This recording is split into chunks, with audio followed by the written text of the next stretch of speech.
Okay,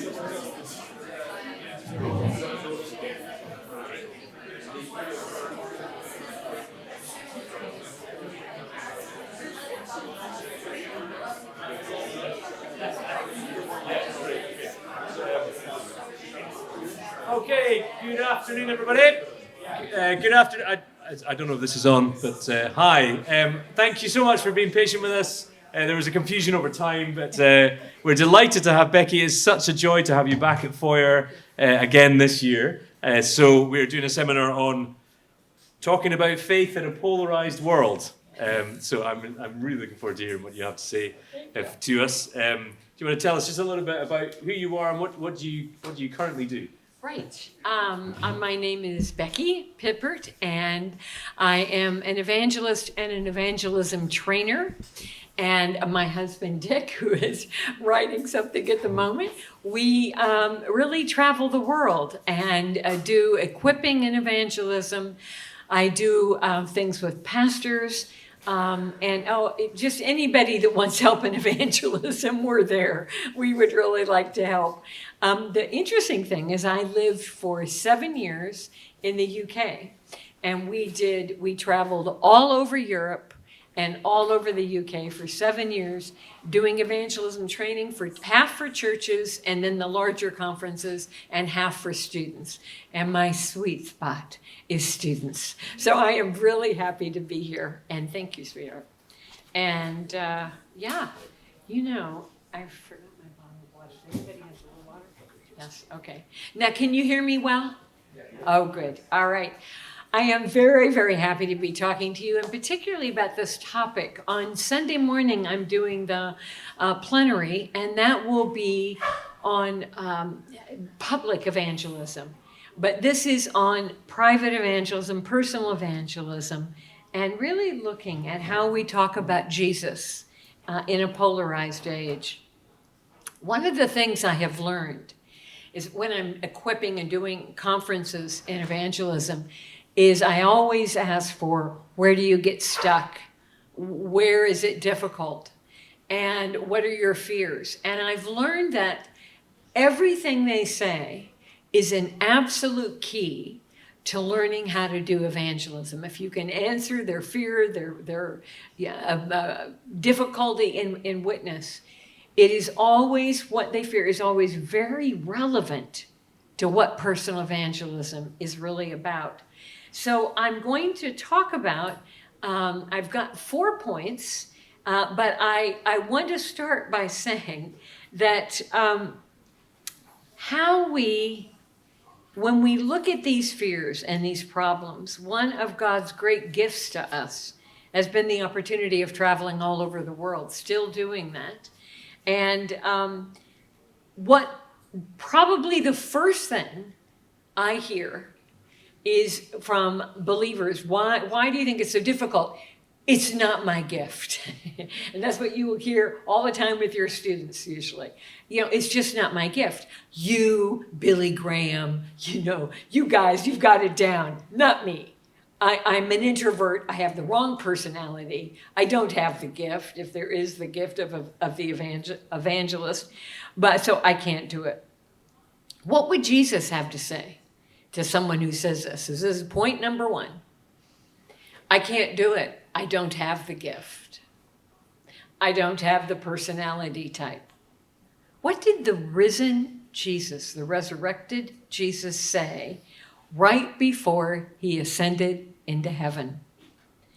Let me tell you what he didn't say, but you would almost think he had, in light of what I hear so often Christians saying. He didn't say, go ye therefore, all you extroverts, all you scripture memory buffs, all of you gifted evangelists, go and make disciples. He didn't say, all you evangelists, all you clergy, okay, and all you Baptists, go and make disciples. The rest of you just hang out, sing some hymns. I'll be back before you know it. No, that is not what the Lord said. What did he say? He said, go ye therefore, all of you. Not one word about having a gift.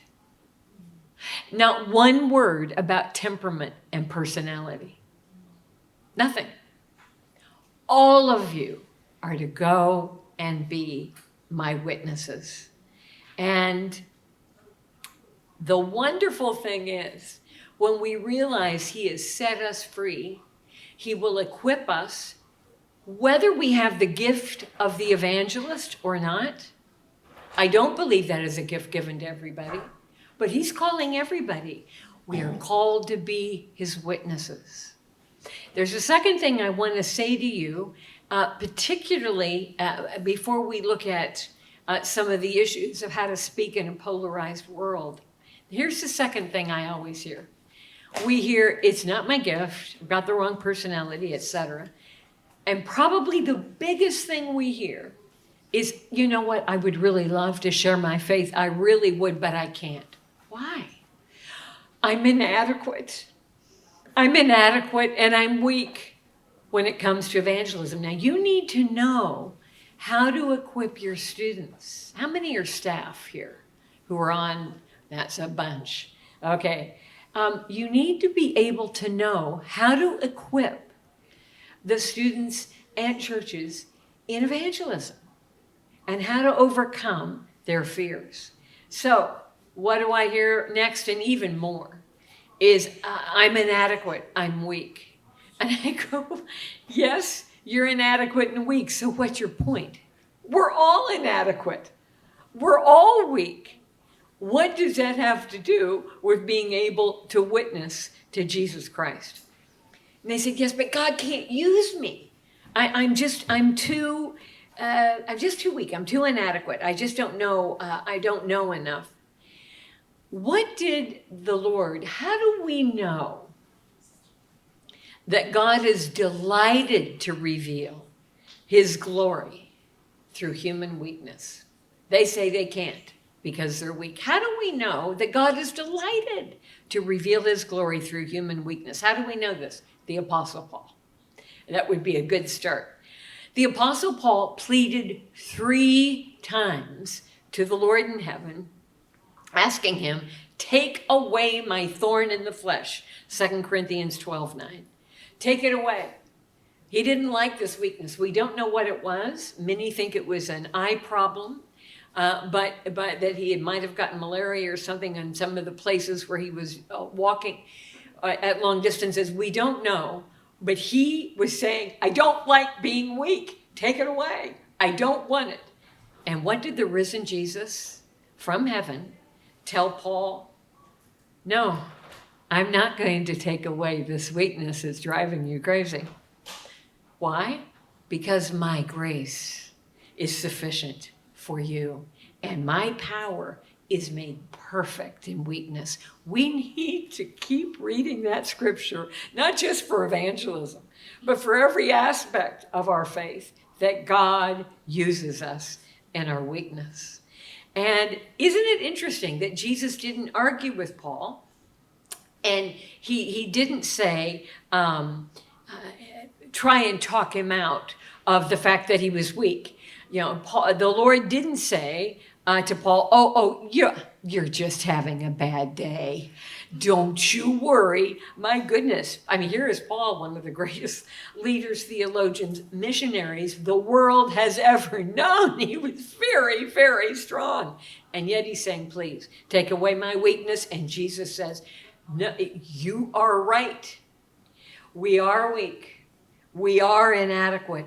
He affirms that. He doesn't disagree with Paul. Why? Because we're the creatures. We're not the creator. He gives us his Holy Spirit. He equips us. He helps us. But we seem to have a problem in admitting that we're creatures and not the creator. And so what does Paul learn? My friends, there is a profound relationship between human weakness and God's power. Throughout the Bible, God uses people who are always complaining, all the way through the Hebrew Bible, all the way through the New Testament. They're always complaining they're weak and inadequate. They're always saying, no, I can't, I'm too young.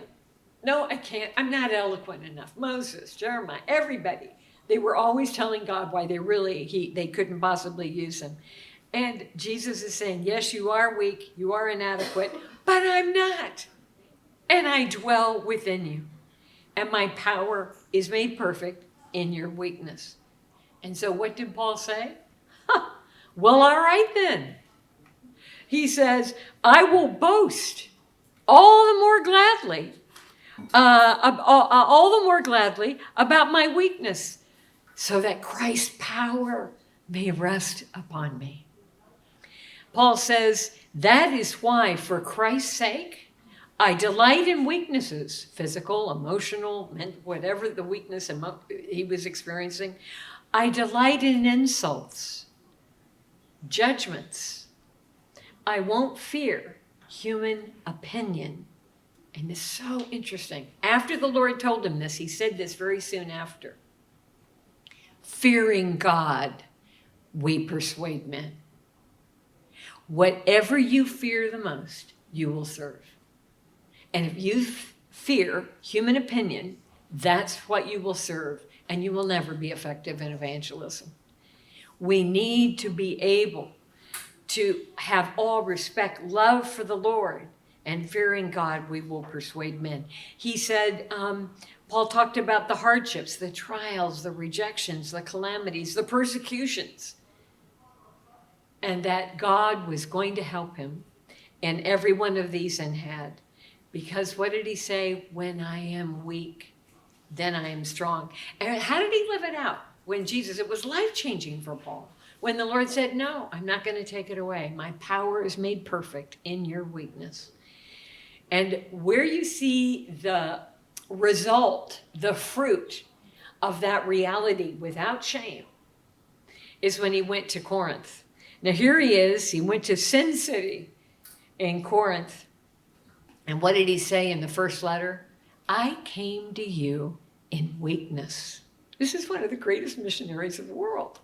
I came to you in weakness with great fear and trembling. My message and my preaching were not in wise and persuasive words, but with the demonstration of the Spirit's power, so that your faith might not rest on human wisdom, but on God's power. Paul's statement is absolutely staggering, because what he is saying is he learned to glory in his weakness so that Christ's power may be revealed. We think God can't use us because we're not smart enough, we don't know enough. This is always what you will hear from anyone you're teaching or equipping. They're not confident enough, they don't know enough Bible verses. God has always chosen to use the weak. He delights in using us. Let me tell you something. The first qualification for being used by God is celebrating our smallness. We're human. We're creatures.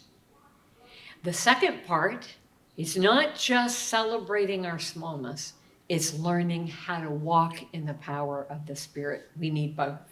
Celebrate your smallness, learn how to walk in the power of the Spirit, because the Lord has all the strength and all the power that we need.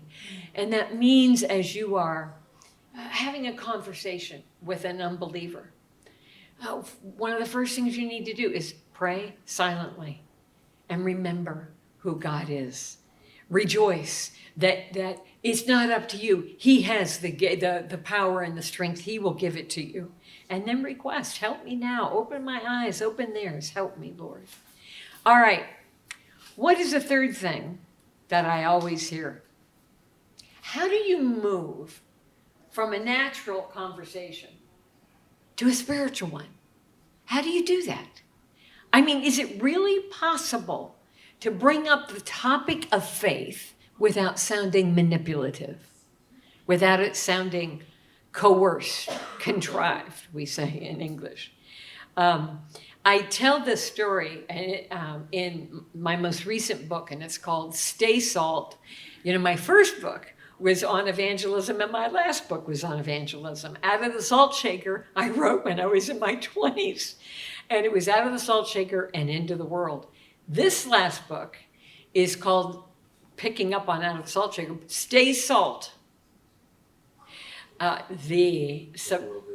The world has changed, our message must not. Because I wanted to write something now, all these years of having done evangelism and training and evangelistic outreaches, I really want, the world has changed considerably, and that's what I wanted to write about. How do we do it now? What's the same and what is different? So I tell a story in Stay Salt, and it's here at wherever the book table is.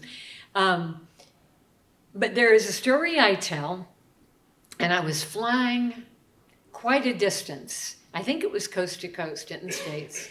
And I sat down next to a woman whose name was Sue. And I was writing a talk. I was working on a talk that I was going to give. I think it was in California. I was going to give that talk, so I'm really busy working on my talk. And this woman that was seated next to me turned out to be very chatty. And and she kept asking me questions. And I'm kind of inwardly a little irritated, like feeling, excuse me, I can't talk to you because I'm writing a talk on how to help people talk to non-Christians. Yes, you are one, but it's not the right time. You know. Anyway, then I realized what was going on. I mean, Becky, for heaven's sakes. So I put away my notes and I prayed a quick prayer silently and asked God, help me. Come, Lord Jesus, come right now, be a part of this conversation. Help me, lead me, open her eyes, and bless this conversation. So I prayed that prayer, and I want you to do something actually right now. I'm going to tell you some tips from this conversation, but I want you to write them down. What do you see me doing in this conversation? Okay, so I've given the first one away. I prayed. Well, actually, I put away my notes on evangelism and I prayed. Okay, so I prayed the prayer and then I began to ask her questions because I wanted to find out who she was, what she was interested in.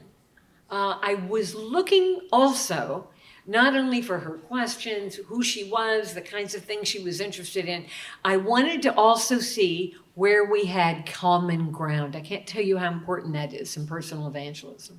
We need to know what do we have in common interests. And it didn't take long asking her questions when I discovered we were both world travelers.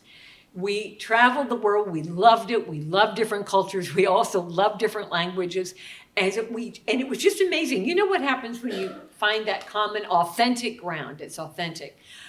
The voice is raised. It's really interesting. They've done tests on this, where people are talking, and then all of a sudden they connect, and their voices get a little louder.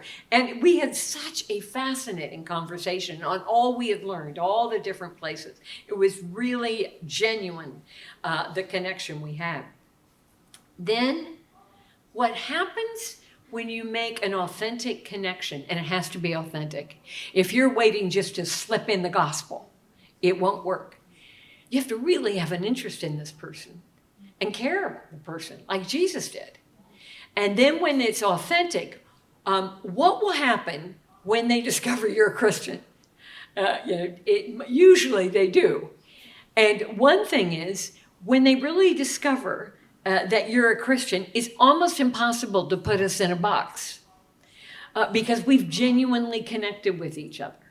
And so they don't put us in this box that they can easily do with Christians. And the other thing is, as there's a connection, often I find they're much more open to sharing views they have on things. And so it just kind of happens naturally. And it happened with Sue. So we're talking about all these things, and then she goes, you know, Becky, listen, if I want to be a man on Monday and a woman on Wednesday, who cares? I mean, at the end of the day, gender identity is simply a matter of personal preference. Doesn't matter. She then went on to say, now she wasn't listing one after another. We were just talking about a variety of things. Then she said, you know, I am very firm believer in the law of karma. You sin, you pay.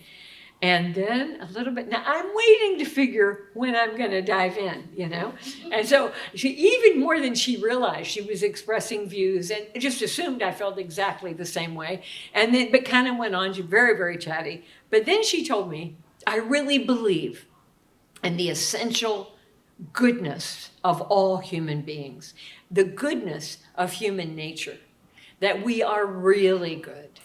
And I said, I'm just curious. How would you describe the state of the world? She said, oh, it's a mess. She says, falling apart. I said, okay, now help me out here. How is it possible if everyone everywhere is 100% good? How is it possible that the world could be in a mess? She said, that's a very good question.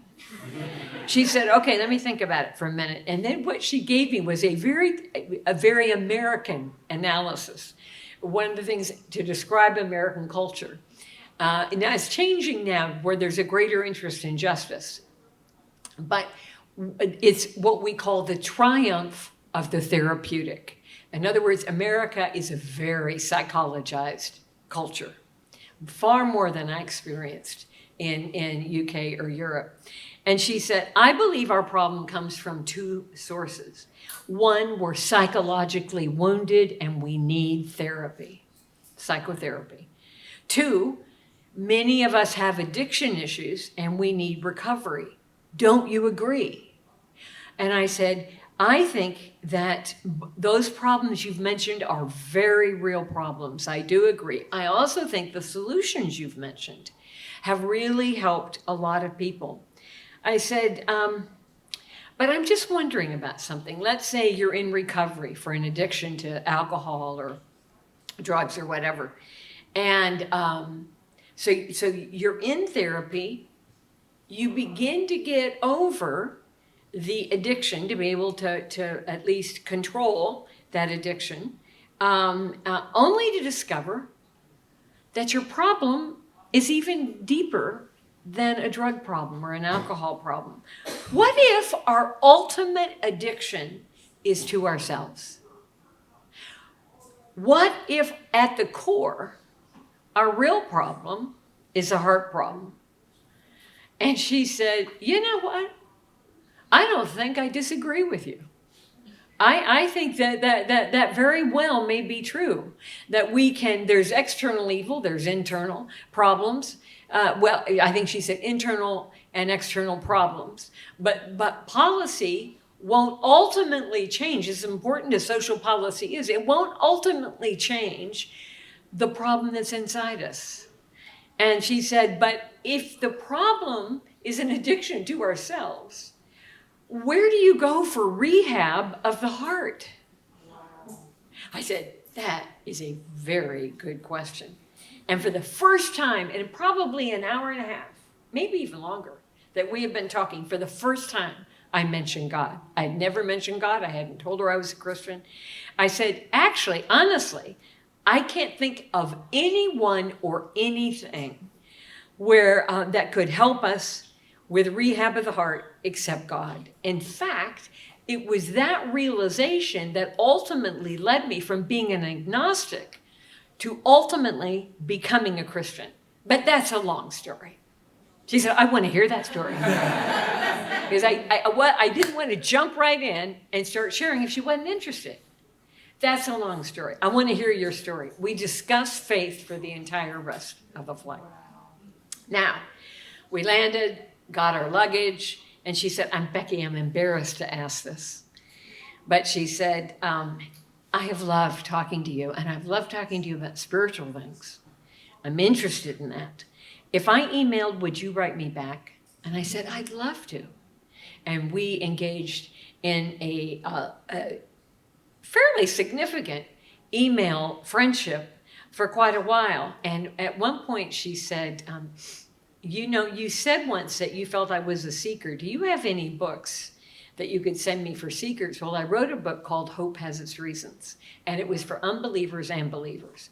And I said, well, you know what? I've written a book. I didn't ever mention this, but I've written a book. I'd love to send it to you. Then we began talking about the book I had sent her. But what Sue reveals is what current research shows all that people today, and especially right now, more than I've seen in a long time, they are open to having spiritual conversations. They're looking at culture falling apart, and they're beginning to ask questions, open to reading the Bible. And what the research shows, they're open if they're approached in the right way. If we show respect, if we listen, if we ask questions, which is a really important part of evangelism, questions about them, questions about what they believe. So, tips from that story on how to raise the topic of faith. How do we move from a normal, natural conversation to a spiritual one? How can we raise the topic of faith naturally? Okay, what was the first thing I did? Pray. That's right. Why is that so important? It's because when you're talking to someone and saying a silent prayer, what prayer does is it reminds us, especially, we're inviting the presence of God through the Holy Spirit into that conversation. That's very powerful.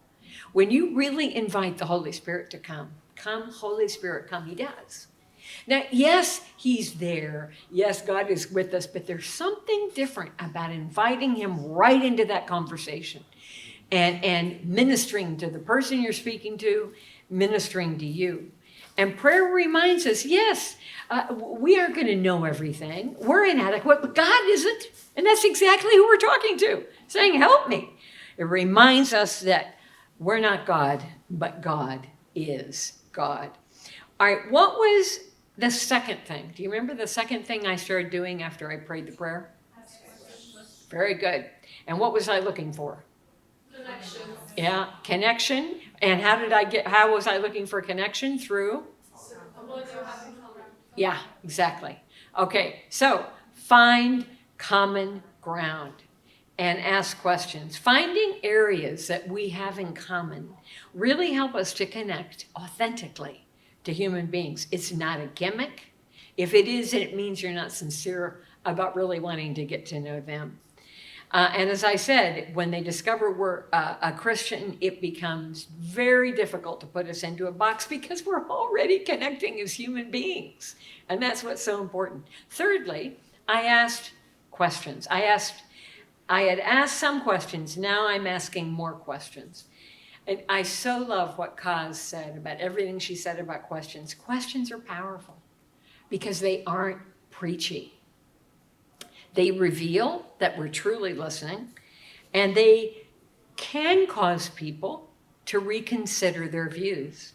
And when I asked Sue how the world could be a mess if people were entirely good, she immediately saw the contradiction without becoming defensive.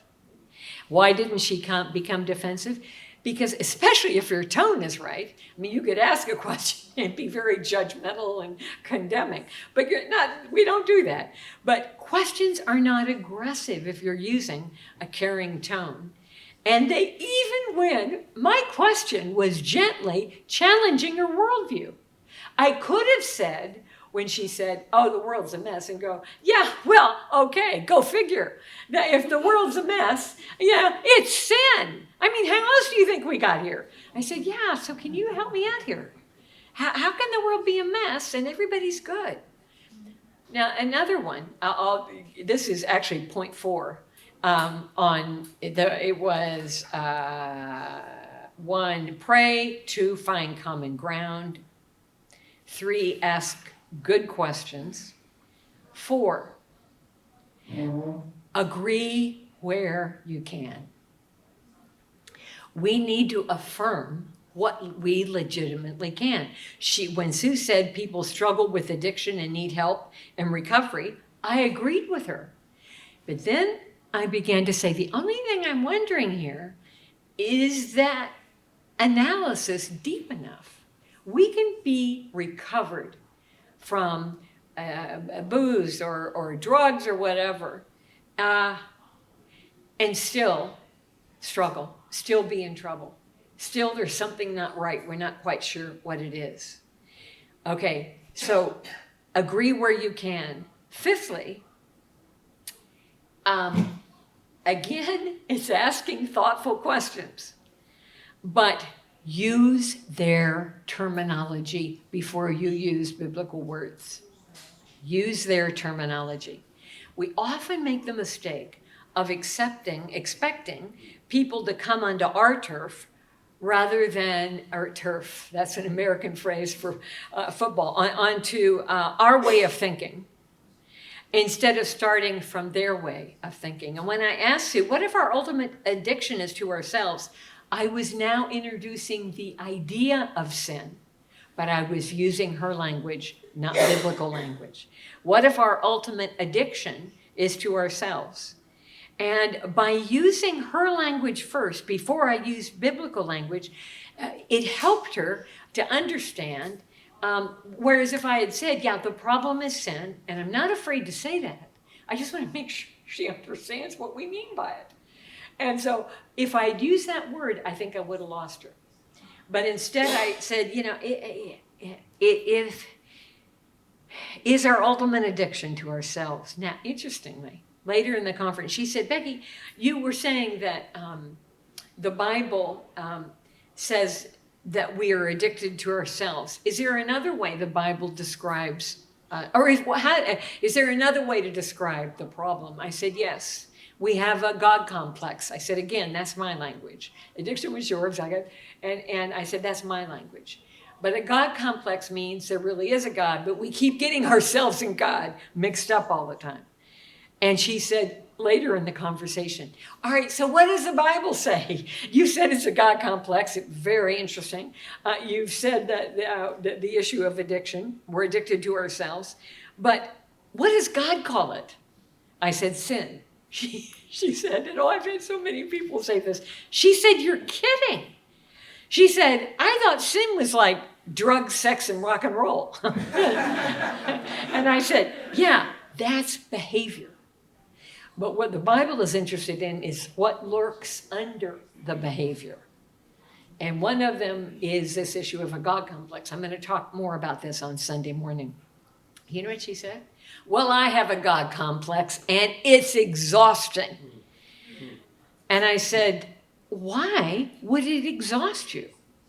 I said, because if that's really, if you had said earlier that you believe we were the masters of the universe, if you're really the master of your universe anyway, and you're God in that sense, knowing that it should be exhilarating for you to be able to just be God, to be the master of your universe. Why would it make you so tired? It doesn't add up. And she goes, I don't know, what do you think? Why am I tired? I said, because being God is way beyond our pay grade. We don't have it. We make lousy gods. We're not strong enough. Bringing up faith is often easier than we think. We think, oh, how in the world could you do that? Again, when I asked her, what if our real problem is the problem of the heart? And she said, yeah, but who can heal the heart? We've been talking for an hour and a half now. And when I said, well, what I've learned is only God can heal the heart. And that's what led me from an agnosticism to actually becoming a Christian, but that's a long story. And it was so fascinating to watch. In no way did she feel I was being manipulative, because I wasn't. It was organic to the conversation we were having. It was natural. It wasn't like, oh, hi, gosh, I just love your outfit. Do you know Jesus? It was so real. It was so part. But we also need to use biblical language. Okay, let me just see how we are in time. All right, I'm going to do one other one. There are two issues where sin are concerned. I'm going to talk about this a bit on Sunday. The Bible understands sin as unbelief, God complex, getting ourselves and God mixed up. And the other way that it understands sin is idolatry. Idolatry meaning that we've been created worshiping creatures. Why? Because we've been created by God and we were intended to worship him and love him and he us. But if we choose not to believe, We will always find a substitute, always. There is no word for atheism in the Bible because we're worshiping creatures. We're going to worship something. It can be good things, it can be bad things, but it's the wrong thing. It will never sustain us because God is God. All right, I've just shown you an example about how to talk about sin, which people think is very difficult. It's not. You've got to go about it the right way. But I talked about sin being God complex. I want to share a story that I told 3 years ago because I think it's so, so important. And the issue in this story, although I was dealing eventually with the idolatry aspect of sin, how do we help unbelievers see that the longings they have, the pain they have, the unfulfillment in their life actually is answered by the gospel? We don't do enough bridging where we are listening, we are compassionate with the people that we are talking to, but we need to be able to connect it with different aspects of the gospel. And show that this really is the gospel of Jesus, and Jesus intended to be able to meet you and to meet the very issues that you are talking about. All right, let me give you an example. We lived here for 7 years. We lived in Belfast and in Oxford and then in London. Right when we first came, I had to get my hair cut, and I went to a hair salon, and the guy that cut my hair was named Theo, and we really got along. Well, I was in London so much, even if I wasn't living there, that was usually the salon where I always got my hair cut. We became friends, and I knew right away, I could tell the first time I was there, he was gay. As we got to know each other, I shared my faith, he shared his life, told me his story, and I met his partner who came in one day. Okay, so we've talked about faith. I've actually now, at this point, he'd said, well, why don't you give me a Bible I'd understand? So I did. I walk in the salon one day, and I looked at him, and I sat down in the seat, but he looked so low and so depressed. It wasn't at all like him. And so I'm sitting in the chair, and I turned around and I put my hand on his arm, and I said, are you going to tell me what's wrong? We've been friends a long time now. He said, I can't believe it. You are the only customer all day who actually looked at my face, into my arms, who noticed I'm terribly, terribly depressed. He said, Becky, I've had a partner for several years, and he is someone I have cherished and I adored. He has deep problems, I have deep problems, but I felt our love could fix anything. To be very honest, I worshiped him. But last week he moved out, and he said, I'm absolutely devastated. I really don't know where to turn. You're a Christian, so you're probably going to say that the reason why the relationship was doomed was because I'm gay. And I said, first of all, Theo, I am so grieved to see you in this much pain. I can't tell you how sad it makes me to see you in this kind of pain. And actually, I think the issue that you are struggling with right now is deeper than sexual identity. The issue you're struggling with, everyone struggles with. In fact, I have a straight friend whose name is Alice, and she told me the exact same thing that you have said, that her partner, she's straight, she had a partner for quite a while, and she said, he was the love of my life, and I was certain that everything was going to work out, that his love was all she needed, and she had recently left her for another woman, and my friend Alice was now clinically depressed. I said, what I find very interesting, though, is both you and Alice made the exact same statement. You said, that you worshiped him. She said the same thing. I find that really insightful. And he said, okay, why is that insightful? I said, because God has given us a worshiping nature. He created us. We've been created to love God. We've been created to worship God. But where we run into trouble is we keep trying to worship something other than God. That's the problem. And when we put something else in God's place, at the end of the day, it doesn't work. And we can put good things or bad things. But God substitutes fail because they aren't big enough to ultimately build our life upon. Theo said, you aren't going to believe what I'm going to tell you. That's exactly what my partner told me when he was leaving. He said I was trying to make him my everything, to meet my every need. He even said, I'm not God. It's way beyond what I can sustain, and frankly, it's exhausting. I said, you know what? I said, it's why God's substitutes don't work. Because we're asking them to give us what only God can give. Only God can give us identity, purpose, being understood, being loved completely.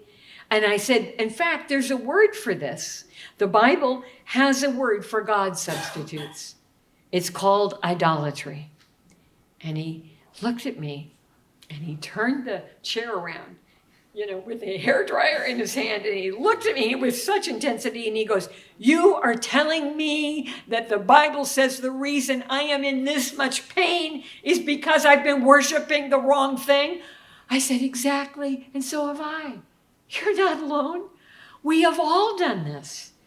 I said, all of us have turned from God. It's the primary reason for the God substitutes. The God substitutes, and I had told him before about the God complex.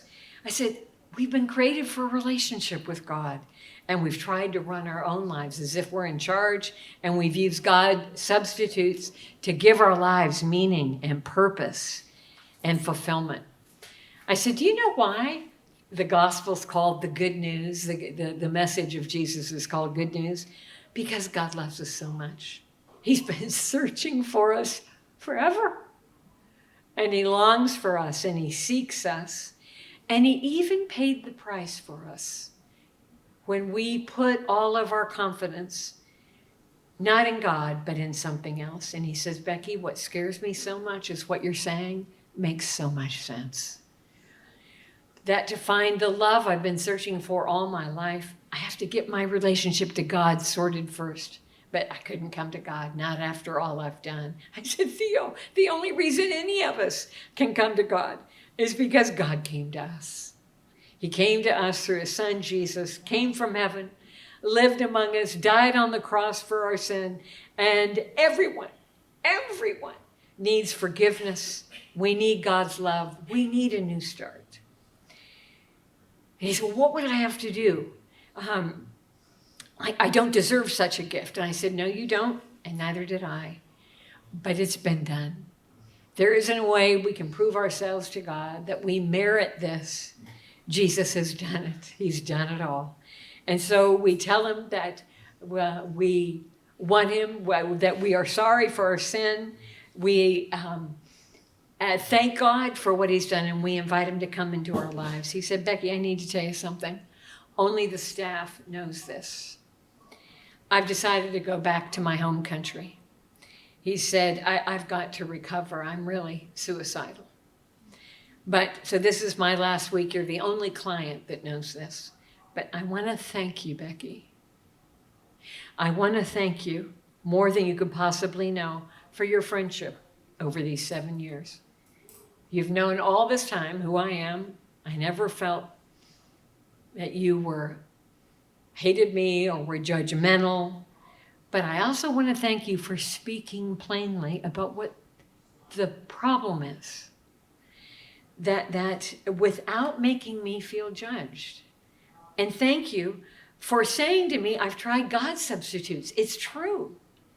And it hasn't worked. Becky, thank you for telling me that God really loves me. And he wants a relationship with me when I have never felt more broken and so worthless. Now, you've given me some books. You gave me the Bible. I think I'm going to start reading it on my flight back. But he said, I really want to thank you. When we said goodbye, it was so poignant. And he said, I've got to have time to think about this to know what I'm going to do. Now, let me say something here. I believe that the Bible is clear about God's design for human sexuality. But the root of his problem was that he'd made an idol of human love. Yes, there was homosexual behavior, but the root of the problem that we all share is we have a God complex and we've got a problem with idolatry. If he'd been in a heterosexual relationship just like Alice, it would have been the same problem. Alice and Theo had the same problem. They were confused at the same point. What makes us truly human? And how can we find a way to become whole? It is through God. And it is through faith in God. And through repentance and faith and surrendering our lives to him. But we need to go to the heart of what is separating us from God and showing them that what we long for most of all, to be loved, to be whole, is found in God because he's our creator. A month later, I went to the salon and I just wanted to cry when I walked in because I knew he'd be back in his country. And what was so fascinating is I had a new salon, what do you call it? Stylist. All right, she was cutting my hair. And she said, I want to tell you something. The last day that Theo was here, it was supposed to be a business meeting, Becky, he spent the entire time talking about your conversation. I mean, the entire time. And we had all noticed how caring you were towards him. And boy, I tell you, people watch us. They do. And she said, we'd seen some Christians who'd been very judgmental and asked for a different therapist or a different stylist. But she said, we saw that you cared, but what you said to Theo not only touched us, but it really hit a chord. I said, what do you mean?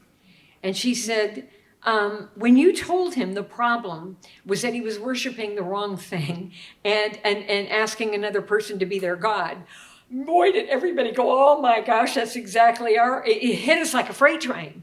Because we were all saying all of us are in relationships. Most of them are not working very well. But it never occurred to anybody that we might be worshiping the wrong thing, that we can have wonderful romances, we can have romantic relationships. But if we're asking a human being to meet absolutely everything in our lives, it's no wonder we're having difficulty. And then she said, one of the guys said, the guy that washed my hair when I came, he goes, do you ever wonder about Becky? Again, I've been there a long time. It's like when she goes around the world and she talks about God and all that, do you think she sounds real religious or do you think she's still our Becky? And he goes, I'd really like to hear her speak. And so she said, Becky, the next time you're speaking somewhere, we all decided, all of us, that we're going to come. And I went, I can't believe you're saying this. And I can save you a drive. Sunday, whatever the date was, I'm on BBC Sunday Worship. And I'm giving a sermon. And you can hear it. The only one difficulty is it's at 8:15 in the morning. They went, oh, that is a difficulty. But they said, all right. Don't know how many will do it. All right. Next time I need my haircut, but my hair grows fast. So it was probably 3 or 4 weeks later. I walk in, and it's a long, narrow building. And there were probably 4, I keep wanting to say therapists, stylists on each side. There were about 8 there that day. I walk, and they're all working with somebody. I walk in, everybody stops and starts clapping. And so I'm looking behind me. I know I couldn't be clapping for me. And they went, we all got up. We heard you. Only for you would we get up at 8:15. And they said, we loved it. We loved it. And I've been speaking on the resurrection. And the whole point of Sunday worship is you're speaking. They have like 1.3 million listeners. And in the UK. And it's largely unbelievers. Okay. So and of course I was thinking of them as I'm giving this sermon. Anyway, everybody had a story to tell. So I go to the guy that washes my hair and he goes, I went to bed on Saturday night and I had been out drinking quite a bit and, a little worse for wear. And I woke up with a very bad hangover and I went, I'm supposed to do something. I can't remember what it is. He said, I couldn't remember. I go downstairs. I live with my parents. I'm 21. And my mother is in the kitchen at a kitchen table and having her coffee, and she has the radio on as she listens to this show every morning. I go over and make my cup of coffee and went, oh my goodness, it's Becky. And she said, you know the preacher. Oh, good friend. Turn it up. So I got a cup of coffee. We sat down and we listened to your talk on the resurrection. And my mother said afterwards, oh, wouldn't it be amazing she said, I believe in God. Wouldn't it be amazing if he really sent Jesus and Jesus lived and died and resurrected and we could know him? I mean, wouldn't that be amazing? And he said, Becky, I love the talk. I really did. Just tell me any other time you're going to be on BBC4 and I'll do it. I go to my hairstylist, and she goes, listen to this. She goes, I get up. I said to my partner, listen, I have a person that is a client that I really like, and she really, really helped Theo. And so I want to get up, but it has to be 8:15. And so we got to set an alarm. And he goes, 8:15? Now, neither of them go to church. Neither of them have ever gone to church. He was probably farther away, I would say, spiritually. She said, I know there's something up there somewhere, but I've become very curious just watching your relationship with Theo. All right, so they get up, and they hear me do this resurrection talk. And they got coffee. They were sitting at the kitchen table. And he goes, I can't believe it. I like that. That was pretty good. And she goes, you know what? I want you to meet her, though. Let's look and see if I can find a video of Becky. So they go into the living room, have another cup of coffee, and they watch the talk I gave on the cross. So they hear my talk on the cross.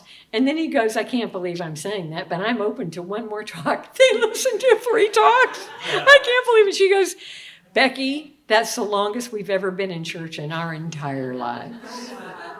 And she said, there is something missing. And what's the next step for us? We're certainly not ready to commit our lives or anything. And so what I said was a seeker Bible study. I didn't say it quite like that, but I said, take a look at Jesus in the Gospels. And we were going back to the States.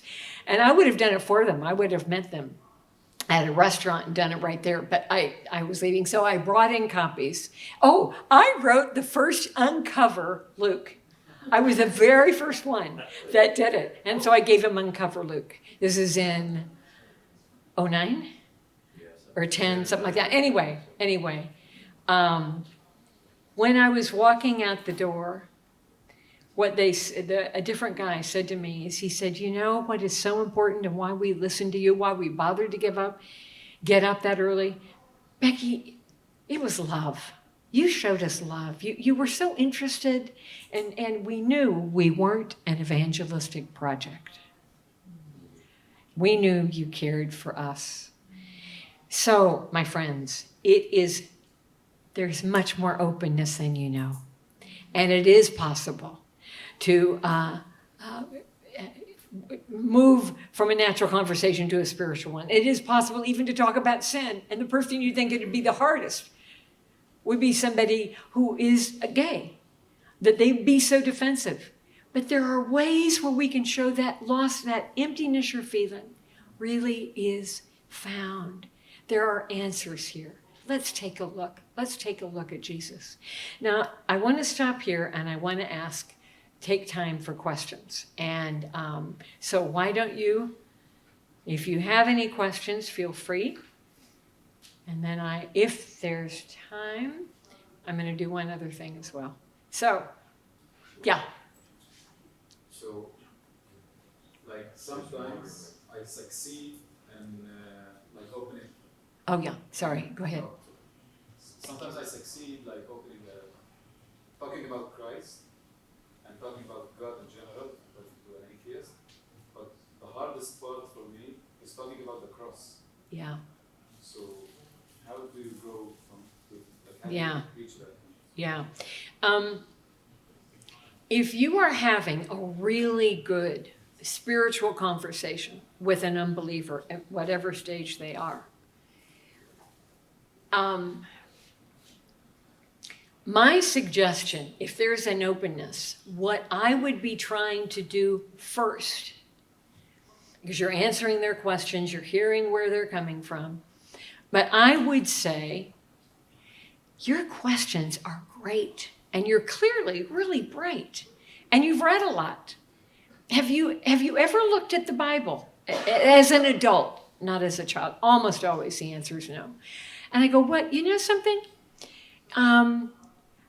To accept or to reject something that you've never even read, that isn't intellectually credible. And I know you're a person that has a good mind and really cares. What would you think if we got together next week and just took a look at some stories of Jesus?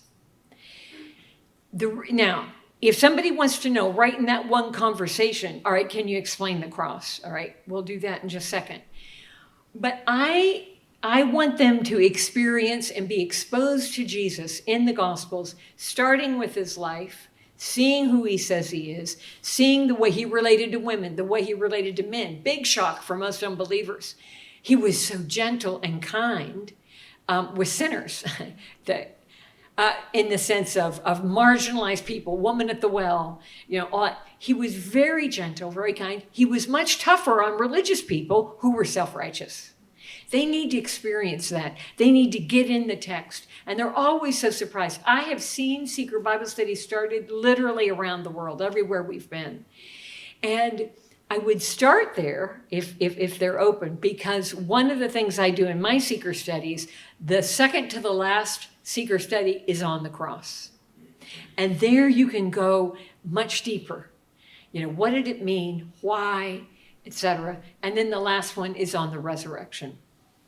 So that's often the way I do it. I try to get them their nose in the Bible as quickly as I can, because it does so much of the work for us. Now, when you're talking about the cross, one of the things I have said is, I said this to Sue. She said, I believe in karma, you sin, you pay. I said, isn't it amazing that we all have a sense that somebody needs to pay for all the bad that's going on in the world? Where's the justice? Where's the justice? And I said, Sue, isn't it amazing? You believe in something full of harshness. You sin, you pay. I don't mean that you don't have consequences for sin, but I said, isn't it something that God says, you sin and I pay? That's how much he loved us. There does need to be a price for what's wrong. And he paid it so that we wouldn't have to. That we wouldn't have to face a God that says, I'm sorry. There was a quota of how many sins you could have. You went over the quota. You've got too many. No, that's not what God does. It's a gospel of grace. So it is talking about the fact that we need grace, but we also need a God of justice. If he doesn't care, if he just says, well, boys will be boys, girls will be girls, that's okay. How do you feel about somebody said this to me, not a believer. And she said, my niece was just raped by her boss, and it was a savage rape. I am so angry, I don't know where to go. And I want someone to pay. And I want him to pay. I want him to go to prison. It doesn't look like that's going to happen. But I need a God of justice. And I said, oh, there is a God of justice. And there is also a God of mercy. And we need both. So that might be one way. Does anybody else, how do you describe the cross when you're talking to an unbeliever? Totally depend on who I'm talking to. Yeah, exactly. That's a very good point. He said it's totally, I bet I was supposed to repeat the question. Oh dear. What do you say how do you explain the cross to unbelievers? That was a question. Yeah. Actually, like Yeah. Do you know what I found when people were doing, when they use seeker Bible studies, the Christians, they say, I learned so much. I learned so much just looking at Jesus and what he did. Okay, so anyway, that's a start. How about anybody else? Questions? Do you feel? Oh, yeah. Well, you. Question? Yes. Oh, yeah, I'm sorry, I didn't realize you. Do you feel that you have to pray for the people you evangelize after you do that? Okay, so the question is, what about prayer and the person that you are witnessing to? And do you pray with them? Or after? And oh my goodness, prayer is, I'm so glad you mentioned this. Prayer is foundational. It's absolutely foundational. It's why I prayed the silent prayer before we started talking, inviting God in. I absolutely pray afterwards. And sometimes I will tell them that, and they'll share a problem. And I'll say, listen, I am really going to pray. I'm going to pray about that because God loves you. Yeah, but I don't know if, I'm not a believer yet. And I say, he loves you anyway. And he knows you. So I am definitely going to pray. Now, sometimes I pray with them right there. My husband had a couple of very major surgeries a couple of years ago.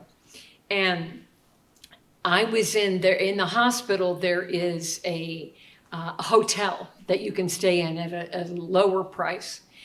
And so everybody in that hospital, who I would meet in the elevator, the lift, going to my room, they were all there because a loved one was in trouble. And this was, they had to be in serious trouble to be in this particular wing of the hospital. And and I was so tired. And Dick got in the hospital room. He's going to have the surgery the very next morning. And I walk in and I see this guy, and he had tattoos over his entire body, just a real look, And I said, I'm in the elevator, and I went, it's amazing when you're suffering how you become much more open than you normally would be. And I said, oh gosh, what are you in for? Why are you here? You look so tired. And he goes, my baby, they can't figure out what's wrong, and they don't think he's going to live. And I said, oh no. And he goes, you know what? He's named after me. And I said, I am so sorry. And we got out on the same floor, and I said, listen, I don't have much time to explain this, but I'm a Christian, and I know that God is real, and I know he loves you, and I know he loves that baby. Could I pray for you and that baby right now? And he went, here, in the hotel? Is that permissible? I said, yeah. And so I prayed. Then I wrote my friends, say, put this baby on your prayer list. And now I didn't see him again, but I heard the baby lived. And that whole week, Dick was in the hospital. Every single day, I was meeting people telling me tremendous pain in their lives. I don't think they would have done that outside that setting. Every single person I said, can I pray for you? They said, please, please. And so prayer is foundational. It absolutely will make the soil of the ground soft. Okay, thank you for that question. Another one. Anybody else? Yeah. I'd love to hear your thoughts on bringing up faith with old friends, where you've kind of had those conversations before, and it's tailed off, and actually it feels like it'll be hard to kind of go the old ground. Yeah, that is an interesting question. All right, you're seeing an old friend, you've shared the faith before, and they weren't particularly interested, and it kind of trailed off, right? Or actually others, well, I guess particularly in my context, I feel I've got friends who I've read the Bible with, and then it ended and kind of didn't really go anywhere. And actually that was a few years ago, and now it feels quite hard to say, do you want to do that again? Or knowing when to begin there. But I guess, Yeah, so what do? First of all, you go get a coffee and say, well, let's catch up. I just haven't seen you in a while. And then as you say, hey, tell me, it's been a while since we've seen each other. Tell me the highs, tell me the lows, you know what?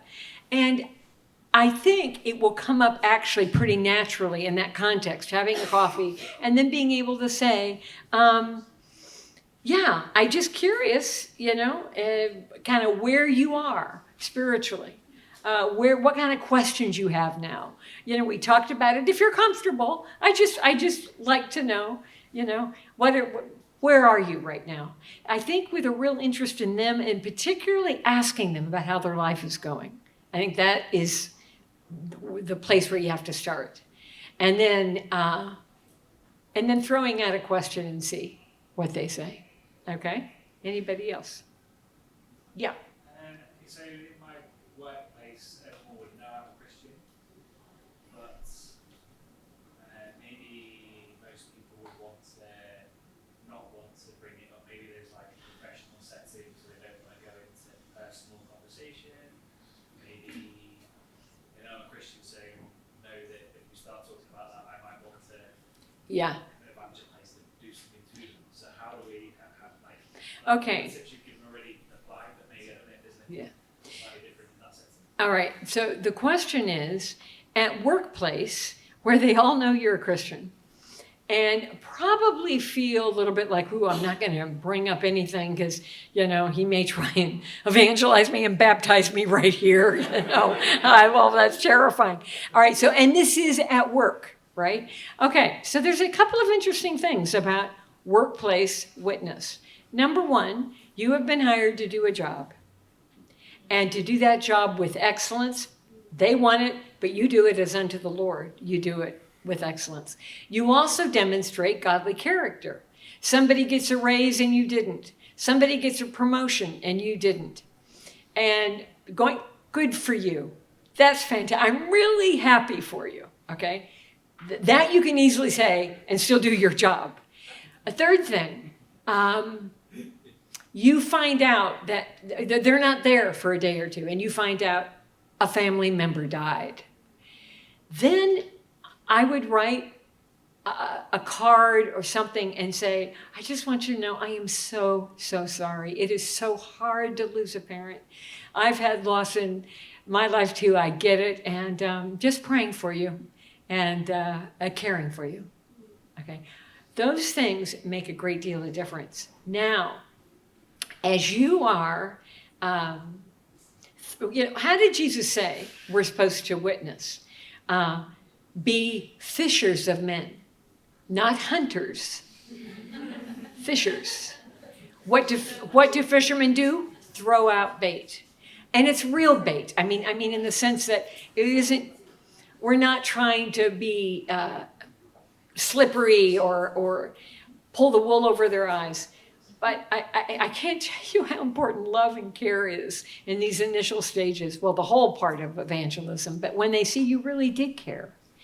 And then if you feel, if they say, sometime I'd like to talk to you about this faith of yours. I just kind of like to talk to you. Say, great, all right, listen, let's go out, after dinner or invite them to your home or whatever they'd be comfortable with. But then say, let's just go and we can chat and, have fun. And but I'll also share a little bit. But you make now, it may be that you find someone at work where you really feel that you just click. There's just a good connection. You can say, hey, I've just really enjoyed getting to know you. Would you like to come? We'd love to have you for dinner at my home. Now, that's a bigger step, and it depends on the culture. Americans could do that pretty easily, but I know there are several cultures that go, bring them into our home, and that may be too much. Or my wife and I are going out for dinner. We'd love to take you and your wife out. Or, that could be a start getting out of the workplace. But being able then to get to know them. Can you think of anything else that's workplace evangelism? Hello? No, I was thinking when you said blank. Okay. But when you were a boss. Well, yeah, no, it's exactly what you said. Yeah. It's how do you act and interact with your coworkers often what'll happen when they're having a problem in their life, often they'd show up and, somebody would tap you on the shoulder and just say, can I just talk to you? You seem to have this together. It's falling apart at my house. Tell me Yeah. about it. Yeah. It's just being present. Yeah. And then you have permission. You're not imposing it into the workplace. Yes, exactly. As opposed to, putting a thing on the bulletin board next to your desk, like, stop here for salvation. Yeah. Right, all right. Now, what I don't know, because that was a very good answer, I don't know if they can hear it on the, Oh, it was a secret insight. oh, they could. Oh, wonderful. Okay, great. All right, anybody else? Yeah, and then I'll come up here. Sometimes, can you hear me? I can. Okay. Sometimes when I share the gospel with the students, they lose the interesting to hear more. So they want to talk with something else, like general topic. Can you give me any advices how to make them interesting, how to share with them and for them to listen to? Yes, so that question came through? Yeah, okay, about talking with somebody and they lose interest and they change the topic. And how do you develop curiosity so that they want to hear more? And the one thing you don't want to do, you don't want to be, excuse me, I was talking, I was saying some very fascinating things about Jesus. Obviously, you don't go there. You go where they're interested. Now, I was going to do, and I really wanted to take this time to do your questions. I wish we had time because to do something else, and that is what this is. And that is, let me see if I can give you an example. All right, so how do you create curiosity? Again, ask questions, who they are, what they're interested in, and questions like, I'm just curious. I can do this very easily because I wasn't raised in a religious home. I was the first person to become a Christian in my family. And amazingly, everyone eventually came to Jesus, but it took a long time. But I can say, I'm just curious what your background was. Were you raised in faith, or what was that like? And did you like it? Did you not like it? Etc. That might, those would be questions. I don't know that I can explain this. We've only got a couple of minutes. Oh, there was a question over here too. I'm going to try and tell you if we had the time, what I was going to do with this. Yeah. So you were saying how you spent basically 90 minutes on that plane journey, not bringing up God specifically. I wonder, as someone who works as an evangelist, do you not find that it comes up quite quickly? Like they're asking you, what do you do for a living? What do you do for a living? Exactly. My question is, because you were also saying there were certain opportunities to dive in that you didn't take, yeah, and you waited. So when you get asked those kind of questions, do you sometimes intentionally not bring God into it because you want to bide your time? Yeah. Okay. That is a really good question. And when I was taught, it depends on the person I'm speaking to. So when I'm talking to Sue, who didn't seem to have much spiritual curiosity, I mean, I'd throw out a little thing here or there and no pickup. And she did raise several issues of her beliefs that I could have jumped in on. And they came pretty close together.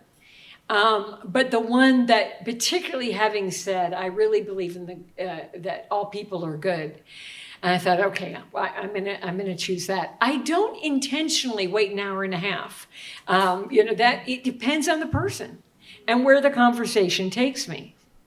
Now, it is absolutely true. I get asked often very early on, if it's a flight or something, well, and Americans always ask this, what do you do for a living? That might seem rude in a European context to ask a personal question like that so early. That is almost the first question you get in America.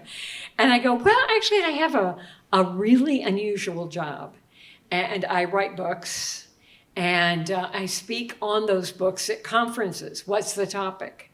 And I say, yeah, it's the Christian faith. And what makes it interesting is that I wasn't raised in faith, came to faith as a young adult, and I never in a million years would have dreamed this is what I would do for a living. But it's been absolutely fascinating. That's all I say. And then, well, okay, why is it fascinating, you know?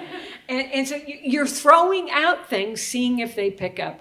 There is a story of a guy I met on the plane. He was English. He is English. And I was flying into Arizona. He was flying into Arizona. And he was very English, a Londoner. And I mean, and he had this huge book that he had in his lap. And I thought, it's just a prop. He's using it so I don't talk to him. You know, he didn't want to talk to me. I mean, it was just so funny to watch. And so he had absolutely looked like he had zero interest in any conversation. So I prayed, as I always do, and asked the Lord. And then a little bit, maybe it was an hour, they served dinner or they served lunch, whatever. And he was telling the stewardess what he wanted. And I said, oh, I always love to hear a Londoner speak English. He goes, how did you know I'm from London?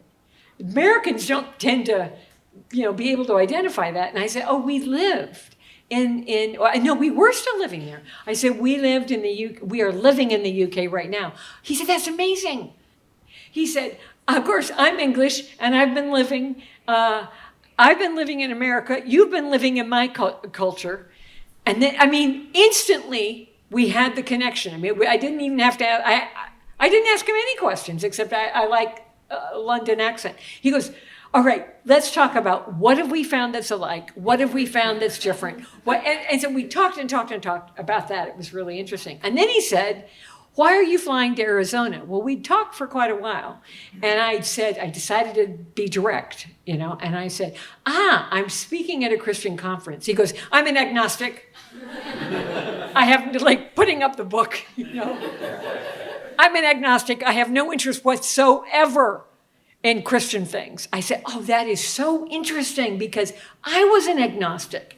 And I'm just wondering if your reasons for not wanting to talk about faith were the same as my reasons. Now, if he had said, I mean it, I don't want to talk, I would have absolutely dropped it and continued a different conversation. You can do a lot of damage if you're going in and somebody doesn't want it. But he goes, okay. He said, I am very intrigued that you are a Christian. But he said, all this conversation, you just strike me as a very bright person. How could somebody bright like you possibly believe Jesus existed? I said, that's a really good question. It was my question too. And I said, are you really interested in hearing some evidence? I'm happy to give it to you, but I don't want to bore you. I'd like to hear just a basic apologetics on how we know that Jesus lived. Then he said, well, okay, but how do you know the Bible is historically reliable? And now, this isn't a question you get. He was that kind of guy. He was kind of academic. I said, do you really want to know? I do want to know. So I told him. And we did that. And then he said, I'm going to ask you a question. He said, I can't believe we're having a rational conversation about faith. I did not think that was possible. And he said, all right. He said, I'm going to ask you something that I've never allowed any Christian I've ever met to do, but I want to know from you. What's the essence of the message? What's the message? And so you've got to have a short version when you do that. But I gave a very short version of the gospel. And then he said, all right, I'm going to tell you something you don't know. My wife and I married, we were absolutely the same in terms of not believing in God. We've had children. She's English. Now we live here. And he said, about 2 years ago, my wife became a Christian. And he said, I have given her, blessing to take our kids to church. And if she wants to say a grace or a prayer, at the meal. But last night, now you talk about the Lord going before us. Last night, I tucked in my 6-year-old, and he said, Daddy, why don't you ever go to church? And Daddy, why don't you ever pray? And he said, Becky, I didn't know what to say. And there was this precious little boy that I love so much, looking heartbroken. And I was up all night long saying, what am I going to say? Why don't I believe? Why don't I read the Bible? Why don't I? And he said, what's been freaking me out is I was up all night asking these questions, and I come and I sit down next to you. Now, what's the likelihood of that? I said, exactly. Now, he said, Becky, we walk off the plane, and he goes, would you be open to an email conversation, and would you send me some books? I said, absolutely, I will. He wrote me back, and he said, my wife, I said, you aren't going to believe what happened to me on the plane. He said, I met this woman, and then described, it was much more in-depth conversation. But he said, I couldn't believe it. We had a rational conversation. I asked her to explain the gospel. She did. And her name was Becky Pippet. He said, my wife started to cry and said, I know who that is. And God sent her to sit next to you. I mean, I was so moved. This is a man who said, I am an agnostic. I have no interest in faith whatsoever. And he turned out to be a Christ-haunted man. Never give up. Always assume God goes before you. We aren't going to have time to do this, but I'll do it the next time. And actually, I think this is in Stay Salt? Probably salt shaker. Or Salt Shaker. Anyway, thank you. God bless you. I'm so glad you came.